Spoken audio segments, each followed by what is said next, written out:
അതിന് ശേഷം ഞാൻ വീണ്ടും ചെല്ലാൻ തുടങ്ങി. പിന്നെ എനിക്ക് ചില സമയത്ത് നല്ലോണം ചെല്ലാൻ കഴിയും, ചില സമയത്ത് എനിക്ക് മറ്റു പല ഓരോ ആവശ്യങ്ങളും കാര്യങ്ങളൊക്കെ ആയിട്ട് സമയം കിട്ടൂല. ചിലപ്പോൾ പുറത്തേക്ക് പോകുന്ന ദിവസമായിരിക്കും, അല്ല വേറെ എന്തെങ്കിലും കാര്യങ്ങളായിരിക്കും, അപ്പോൾ ചെല്ലാൻ കിട്ടില്ല. ഞാൻ ചെല്ലാൻ വേണ്ടിയിട്ട് ഉപയോഗിക്കുന്ന സാധനമാണിത്.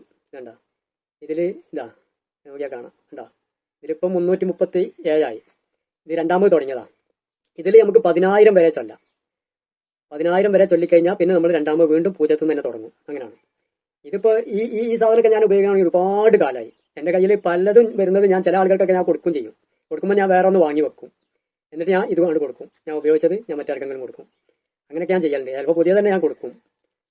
ഇപ്പം ഞാനിത് കുറച്ച് മുമ്പ് വാങ്ങിയതാണ്. അതിൻ്റെ മുമ്പ് എൻ്റെ അടുത്ത് വേറെ ഒന്നുണ്ടായിനി. അത് നമ്മളൊരു സുഹൃത്ത് തന്നെ, ഒരു ഉസ്താദാണ്. മുമ്പേ നമ്മൾ ബാവസ്താദ് എന്നാണ് വിളിക്കൽ. അപ്പം ആ ഉസ്താദിന് ഞാൻ കൊടുത്ത് ഇപ്പോഴും അദ്ദേഹത്തിൻ്റെ അടുത്ത് അതുണ്ടാവും. അപ്പം അങ്ങനെ ഞാൻ എൻ്റെ കയ്യിലുണ്ടെങ്കിൽ ഞാൻ എക്സ്ട്രാ സ്പെയറൊക്കെ ഉണ്ടെങ്കിൽ ഞാൻ അങ്ങനെ ആർക്കെങ്കിലും നമുക്ക് അത്രയും ബന്ധമുള്ള ഇഷ്ടപ്പെടുന്ന ആളുകൾ കൊടുക്കും. അതെന്താ വെച്ചാൽ അത് ചെല്ലുന്നവർക്കേ കൊടുത്തിട്ട് കാര്യമുള്ളൂ.